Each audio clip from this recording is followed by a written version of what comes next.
What do you do if you get screwed in a fight? I mean, what do you do? What is the PR? What's the 101 on this? And you must understand one thing, right? I mean, the expression never let him see you sweat.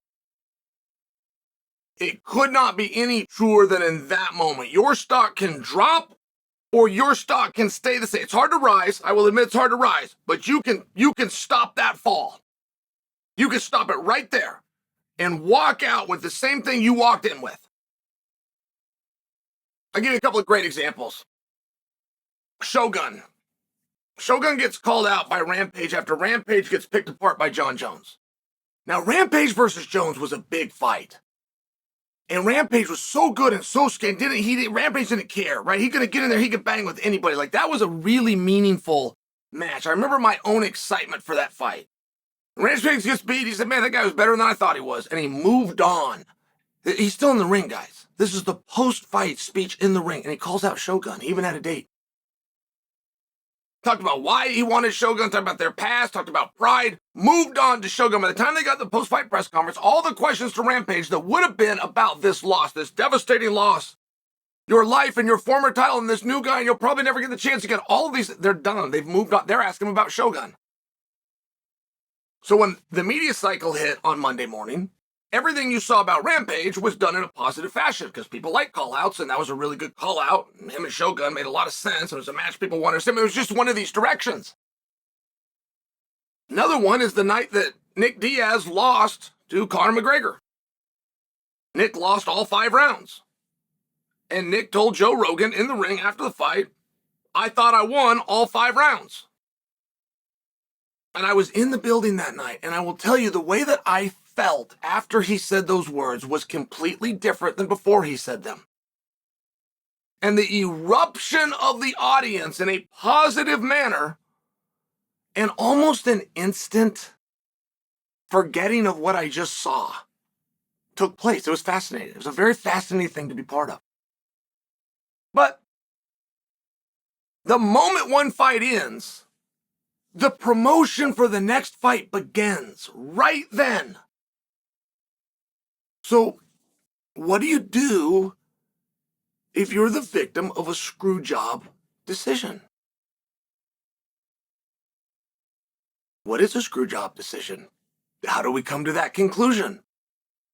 How did we get here in the first place? But if you have a crowd that thinks that you won and is going to respond by you acting that way,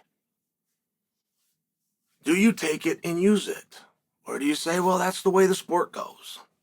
Win some, you lose some. And if you follow the model, the only thing you ever need to remember in that moment, which is one fight ends and the next fight's promotion begins. If you took it from that perspective, right? Now, let me give you another one. I don't want to kick somebody when they're down. While I praised what Nick did and what Rampage did, let me just give you a different example. And a different example would be Sergey Pavlich. When Sergey Pavlich lost to Tom Aspinall, to this moment in time, Sergey has said nothing to help his career. In fact, he had somebody post, I don't think it's Sergey, it feels very feminine, but somebody posted through Sergey's official social media accounts that he will be back. I want to say there's like a smiley face emoji, which made it even more Mr. Magoo feeling. And I will be back that doesn't do anything. If we say that now or later at the press conference or just before the fight, like that's nothing to do with a fight. So Sean Strickland took the high road. It was a great fight. He congratulated the new champion. Said, man, that headbutt affected me. And blood was coming down his eye. Couldn't see so well. Said, on to the next one. He handled himself like a man, and he handled himself like a gentleman. There is no question about that. Sean Strickland stayed true as challenger, as champion, and now to contender. He stayed true to himself, and he should be very proud of himself. I am having a different conversation.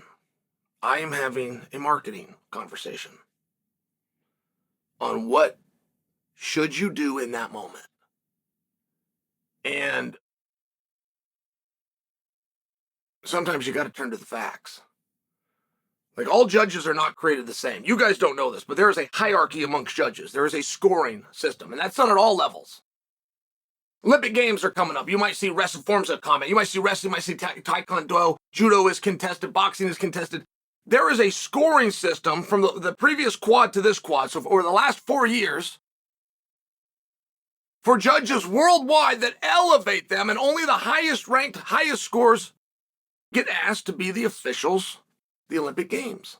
I'm just letting you know, within administration, there is a similar process, and I'm not going to go into explaining it to you, but there is a similar process. And rank number 1 is Saul D'Amato. Andy Foster of California has stated on the record numerous times that Saul D'Amato is the sport's greatest judge. And the sport's highest ranking and greatest judge said Sean Strickland won. I think that is a very helpful fact for Sean to use. I don't at all mind, from a marketing standpoint, the headbutt. I think reality is always a good thing. I just wish that he would have finished the thought. The biggest and most damage that I sustained, that you can tell just by looking at me, came from a maneuver that's illegal known as a headbutt. His face looks worse, and I only used legal techniques. I think that's helpful. You're talking about bringing in Adesanya as the number 1 contender. How did we get there? Let them tell you. Because they have a great answer. He was a dominant champion and he got upset. That's a great answer. Sean Strickland was the champion and he just got upset. So now we're at a wash. The only difference is, in head-to-head competition, I beat him 5 rounds to none. So you're going to bring in a guy who was champion and lost to come over the top of me. I was champion and lost, except I beat that guy 5 rounds to none. And I have the most experienced judge in our sport that says I won this fight too. I think that that's a very interesting argument. I think it frames it very differently. And the time is now. You will get lost in a shuffle very quick. I mean, just to explain for you, as quickly as they're attempting to usher Izzy in. Ian Gary went after Sean Strickland this morning. Ian Gary's got his obvious heat with Sean Strickland, and understood I can't move from 170, where I am a meaningful and undefeated contender, but I can't move there to 85 because I can't move into a world title fight. But now that you're not the world champion, in fact, you're coming off a loss, and I'm still an undefeated contender, now we can do the fight. This is Ian Gary talking. That's very compelling. That is wildly compelling. Now, generally in this sport, we do not cross weight classes. I can't think of a time in the history of the sport we've crossed weight classes just because it's the fight we wanted to see. We've done it for championships, but even that is very limited. So I don't predict for you that Ian Gary versus Sean Strickland is headed anywhere, but I will tell you that was an amazing call out by Gary. I respected it very much. I respected that he went about the championship. Knew that he couldn't get him. Knew because of the rankings and the placement. Saying, you're coming off a loss, I'm coming off 15 wins. I'll come see you at your weight class. I loved it. I loved it, but if that controls the headlines for the next couple of days as they're trying to find out the next opponent for Dricus, it will be a loss. It will be a miss. We'll be going down a road that's going to lead nowhere. It's just one of those situations where Sean Strickland's argument is very compelling and it's very powerful. And he's not making it alone.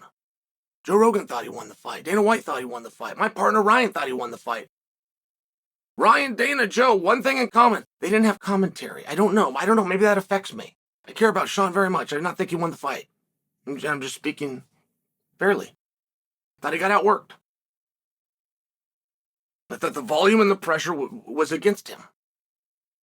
I have not seen him back up that much in his career. I mean, there's a number of things that I could point to that if they fought again, I think that he would change. I think that it would be different. I think that he learned some stuff in that contest. I think we all did. I think there is a disadvantage to Sean and an advantage to Duplessis, that Duplessis has had so few fights on television. Sean Strickland's a main event guy. Just as a casual fan, you're going to see Sean Strickland's fights. I just share for you that I think a rematch would be very interesting. I think that's a very easy story to tell. I think there's a lot of things on Strickland's side. And I don't think that he should get beat out just because he's returning. I think the argument needs to be stronger. But the one to bring that forward and get it to the market and get it to the jury that decides, which is you guys, the person to do that has to be Sean himself.